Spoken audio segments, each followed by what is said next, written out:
എൻ്റെ എല്ലാ കൂട്ടുകാർക്കും പുതിയൊരു ദിവസത്തിലേക്ക് സ്വാഗതം. അപ്പം നമ്മുടെ ഓണം ഇവിടെ വന്നെത്താറായല്ലേ. ഇന്ന് നമ്മുടെ അത്തം തുടങ്ങിയാണ്. അത്തം 10-ന് തിരുവോണം എന്നല്ലേ പറയാല്ലേ. അപ്പോൾ അതാ നമ്മൾ അത്തപ്പൂക്കൾ ഒരുക്കാൻ വേണ്ടിയിട്ട് പൂ പറിക്കാൻ വേണ്ടി ഇറങ്ങിയതാണ്. അതിനിടയ്ക്ക് വീട്ടിലുള്ള കുറച്ച് പൂക്കൾ നിങ്ങളുമായിട്ടൊന്ന് കാണിക്കാമല്ലോ എന്ന് വിചാരിച്ചു. അങ്ങനെ ഞാൻ പൂവിനൊക്കെ ഒന്ന് തൊട്ടുണർത്തിയിട്ട് അവരിതാ ചിരിച്ചുകൊണ്ട് നിൽക്കുകയാണ് കേട്ടോ. നല്ല രസമല്ലേ പൂവൊക്കെ ഇങ്ങനെ വിരിഞ്ഞിട്ട് കാണാൻ വേണ്ടിയിട്ട്. അതിൻ്റെ മുകളിൽ കുറേ മഴത്തുള്ളിയൊക്കെ വന്ന് ഇങ്ങനെ വിരിഞ്ഞ് നിൽക്കുന്ന കാണാൻ തന്നെ നമുക്ക് മനസ്സിനൊരു വല്ലാത്തൊരു കുളിർമ ഏകുന്നതാണ്. അപ്പം നമ്മളിതാ പൂ പറിക്കാൻ വേണ്ടിയിട്ട് രാവിലെ തന്നെ കുളിയൊക്കെ കഴിഞ്ഞ് നമ്മളിതാ പൂ പറിക്കാൻ ഇറങ്ങിയിട്ടാണുള്ളത് കേട്ടോ. പൂവൊന്നും ഇപ്പം കിട്ടാനൊന്നുമില്ല. നമ്മുടെ വീടുകളിൽ, അതായത് വീട്ടിൽ നട്ടുണ്ടാക്കിയ പൂവും മറ്റും ഉണ്ടാകുന്നല്ലാതെ പറമ്പിലൊന്നും ഇപ്പം പൂക്കൾ കാണാനേ ഇല്ല.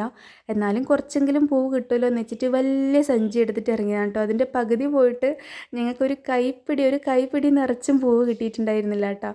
അപ്പോൾ എന്താണെങ്കിലും ആട്ടെ, കുട്ടിയൊക്കെ രസമല്ലേ, അവരെ സന്തോഷമല്ലേ നമുക്ക് വലുതെന്ന് വെച്ചിട്ട് ഞാൻ പിന്നെ വെറുതെ രണ്ടാളെയും കൂട്ടിയിട്ട് ഒന്ന് നമുക്ക് പറമ്പിലൊന്ന് നടന്ന് നോക്കിയാലോ എന്ന് വിചാരിച്ചിട്ട് ഇറങ്ങിയതാണ്.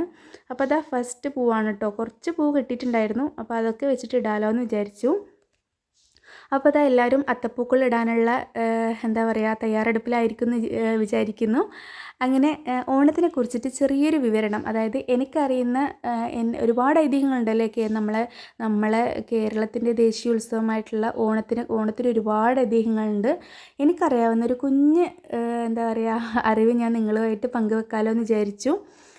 അപ്പം നമ്മുടെ കേരളത്തിൻ്റെ ദേശീയ ഉത്സവമായിട്ടുള്ള ഓണം ചിങ്ങമാസത്തിലെ തിരുവോണം നാളിലാണ് ആഘോഷിക്കുന്നത്.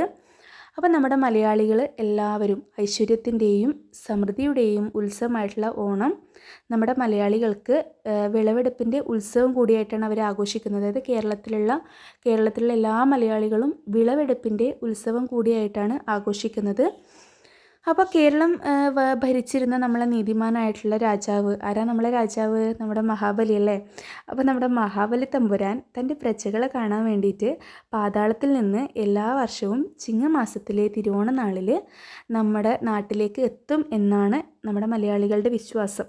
അപ്പോൾ അത് അപ്പോൾ അദ്ദേഹത്തിൻ്റെ കാലം, അതായത് മഹാബലി എന്ന രാജാവ് ഭരിച്ചിരുന്ന കാലത്ത് യാതൊരു കള്ളവും ചതിയും ഇല്ലാതിരുന്നൊരു കാലമായിരുന്നു അല്ലേ. അപ്പോൾ അത് കള്ളവും ചതിയും ഒന്നും ഇല്ലാതിരുന്ന മഹാബലിയുടെ ഭരണകാലത്തിൻ്റെ ഓർമ്മപ്പെടുത്തലായാണ് നാം ഓണം ആഘോഷിക്കുന്നത്. അപ്പം നമ്മൾ 10 ദിവസങ്ങളിലാണ് അത്തപ്പൂക്കൾ ഒരുക്കുന്നത്. നമ്മുടെ വീടിൻ്റെ മുറ്റത്ത് 10 ദിവസം നമ്മൾ പൂക്കൾ ഒരുക്കും. അത് അത്തം മുതൽ തിരുവോണം വരെയാണ് നമ്മൾ പൂവിടാറ്. അപ്പോൾ അത്തം നാൾ മുതൽ തിരുവോണം നാൾ വരെ നമ്മൾ പൂക്കൾ, അതായത് മുറ്റത്ത് പൂക്കളിട്ട് ആഘോഷിക്കുകയും ആ ഒരു ആഘോഷം ചതയം വരെ നീണ്ടു നിൽക്കുകയും ചെയ്യും. അപ്പോൾ 10 ദിവസം നമ്മൾ പൂക്കൾ ഒരുക്കുമല്ലേ. ആ 10ാമത്തെ ദിവസം, അതായത് തിരുവോണം നാളിൽ നമ്മൾ എല്ലാവരും, അതിന് മുന്നേ നമ്മൾ ഉത്രാടപ്പാച്ചിലുണ്ടാവും.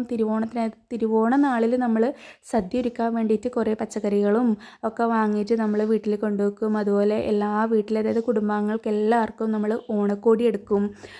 അപ്പോൾ ഒരുപാട് ഓണക്കളികളുണ്ടാവും. നമ്മുടെ നാടിൻ്റെ ചുറ്റുമുള്ള വായനശാലകളിലൊക്കെ ഓണാഘോഷ പരിപാടികളിൽ നമ്മൾ പങ്കെടുക്കും.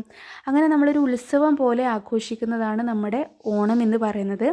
അപ്പോൾ തിരുവോണ ദിവസം കുടുംബാംഗങ്ങളെല്ലാം ചേർന്ന് ഓണക്കോടിയൊക്കെ ഉടുത്ത് ഓണസദ്യയൊക്കെ ഒരുക്കി ഓണക്കളികളൊക്കെ ആയിട്ട് തിരുവോണം ആഘോഷിക്കുന്നു.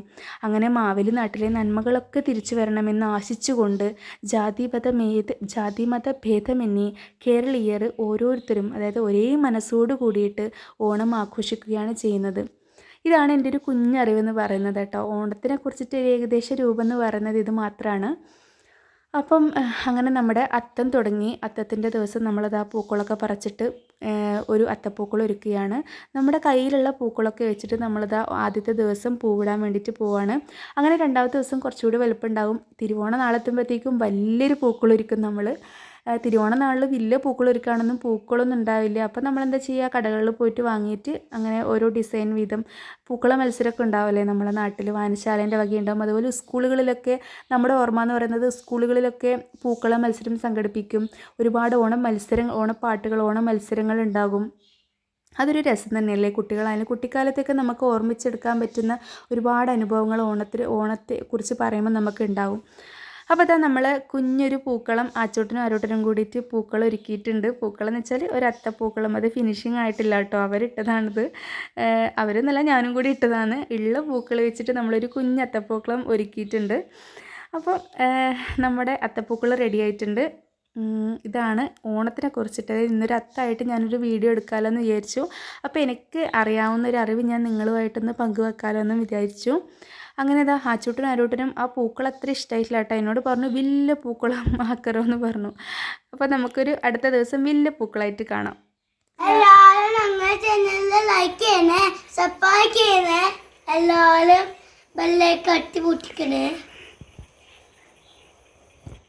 വേറെ നല്ല വീഡിയോ ആയിട്ട് കാണാം. ബൈ ടാറ്റാ.